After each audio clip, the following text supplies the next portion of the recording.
ser hidalgo y el ser además cristiano viejo, y la espada era el símbolo de esa hidalguía y de esa vieja cristiandad.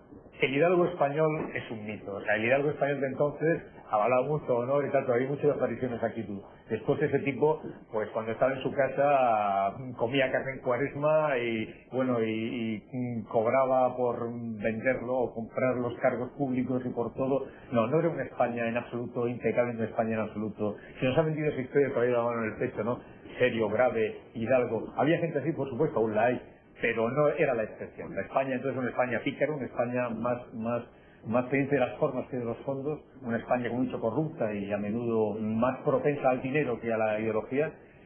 Pero bueno, también había cosas buenas, ¿no? Y al menos como he dicho, de ese doble contraste, de esa España de antes y de esa España que tenía esos dos extremos, es de lo que salieron cosas tan maravillosas como la poesía, el teatro, la literatura del siglo XX. Somos como somos porque en el 17 fuimos como fuimos, y eso nos condicionó. Esa España contradictoria, llena de luces y sombras, ¿no? Mediocre y maravillosa, terrible y absurda, genial y al mismo tiempo miserable, es la que nos hizo como somos ahora, ¿no?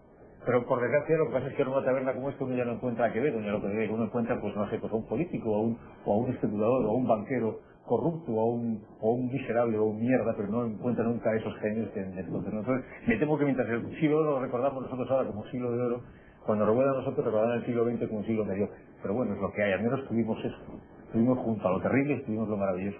Y de eso es lo que he descubierto escribiendo Capitán Batista.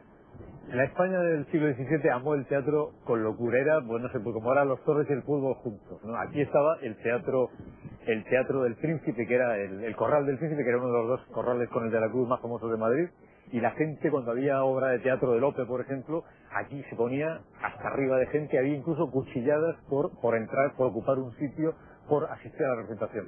Los actores eran gente conocidísima y popular, y bueno, y por eso fue por lo que decidí en realidad triste que el último acto, digamos, la última escena de la novela transcurriese en este lugar, no, el Capitán Triste se había enfrentado a sus enemigos, y bueno, hay una representación teatral de una obra de Lope, y el Arenal de Sevilla termina a estocadas. El Capitán Triste está en un cuadro de Velázquez, es el caballero que está tras el caballo a la derecha, y está allí porque Velázquez, que era amigo suyo, y que el Capitán Triste estuvo en la batalla de Breda, en la región de Breda, entonces bueno, Velázquez, que es amigo suyo, lo metió en el cuadro. No llegaban al grado de mecenazgo de la Italia del Renacimiento, pero sí puede decirse que los nobles de la época, sobre todo el rey y bueno, y la gente principal, pues sostenía y ayudaba sobre todo a poetas, a autores teatrales y a pintores. Hay una cosa muy singular en la época, y es que se alternaba, porque todo esto está lleno de iglesias y de monasterios y de hospitales religiosos y cosas de estas. Era muy religioso el sentido de la época, y es curioso porque era una época muy moral y muy relajada moralmente, y te encuentras con que grandes pecadores y grandes golfos y grandes canallas, ¿no? Espadachines, asesinos, gente sin ningún escrúpulo, a la hora de morir o de recibir una estocada, pedían confesión, y alternaban la piedad con la mayor depravación. Es una época muy singular y muy pintoresca.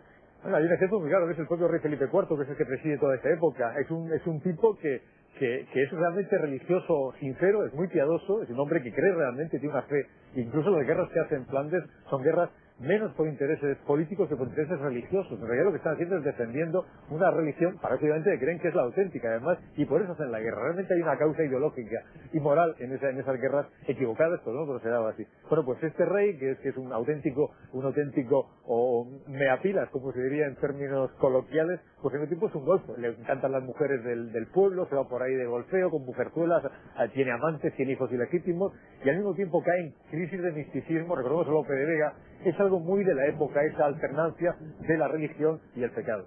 El auto de fe se considera como un espectáculo. La Iglesia quería mantener a la gente, la Iglesia liada con el poder quería mantener a la gente sumisa y sujeta por el terror y por la admiración del espectáculo.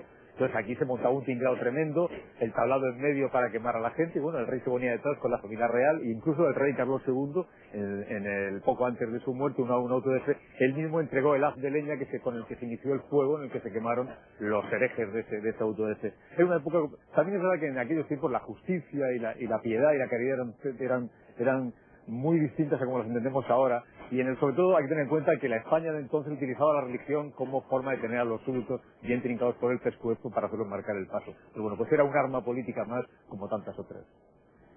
Hay un aspecto que ha sido muy divertido, que ha sido la documentación.